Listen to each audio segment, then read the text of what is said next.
Welcome to Module 1 of 6 in our series on work-life balance. I'm Tina Proctor and I work in the College of Health Sciences at Appalachian State University. I'm also a doctoral student currently researching work-life balance. I'm presenting on behalf of Hubbard Programs for Faculty Excellence at ASU. Module 1 is an invitation to reframe your ideas about balance between the home and work spheres. Strategies for facing real-world issues will be shared in subsequent modules. You'll find a compiled list of all strategies mentioned online on the Faculty and Academic Development website. Listen to all modules or skip ahead as best fits your needs. And remember, these modules are an attempt to bring information which will be helpful to most and can in no way address issues pertinent to all individual circumstances. However, I trust you'll find something which will prove meaningful to you. We all know those people who make it look so easy. They appear successful at work, have a beautiful family complete with a healthy, shiny dog, an immaculate house, clean car, and even time to volunteer. Social media pages leads you to believe only good things happen to them, and they exist in a world of happiness untouched by any strife. What we don't see are nights when these people can't sleep while making mental to-do lists, or quickly grab showers while dictating reminders into the phone, which is smartly enclosed in a waterproof case for just such times, or the quickly scarfed fast food cheeseburger at lunch, which is a necessity rather than a treat. Everyone, even our role model, Superman or woman, struggles to get it all done at some point. We've all searched for this thing called balance. Balance, in this context of work-life balance, may be a problematic term. Balance implies two things have reached equilibrium, and if we think about this, you're always working with more than two issues at one time. They aren't always separate and can often become intertwined, and priorities shift, which means that if things are in balance, you constantly maybe be out of balance too. A word which might be a better fit is accord.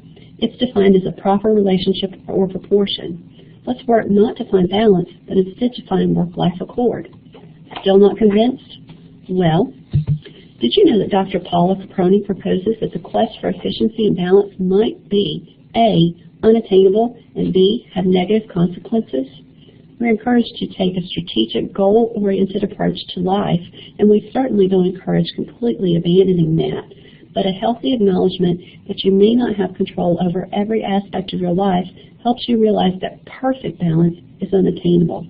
Let's consider a statement from Caproni first, and then look at what is attainable.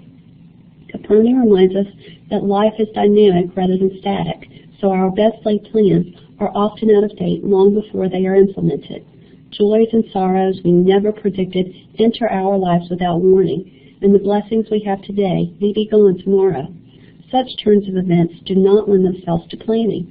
A strategic orientation to life underestimates the degree to which life is, and probably should be, deeply emotional, haphazard, and uncontrollable. Balance, perhaps thankfully, may be beyond our reach. Caproni further argues that we will be constantly frustrated if we try to reach this impossible goal of perfect balance. She also proposes we will create an idealized image of ourselves whereby we are less than we should be and should always try harder. Enum states that we should be less rigid and more personalized, not living by the roles defined by society, but by those which make us happy as individuals. She advocates for balance on the inside with managed stress and new mindsets. We should work with passion for increased creativity. Again, don't stop trying or give up on improving how you feel about any sphere in your life, but instead be realistic about the language you use while handling the many balls we all juggle. Why frustrate ourselves striving for balance? Instead, why not strive for work-life accord, where we work to be flexible, allowing room for life's bumps through organization, communication, self-care strategies, and self-awareness?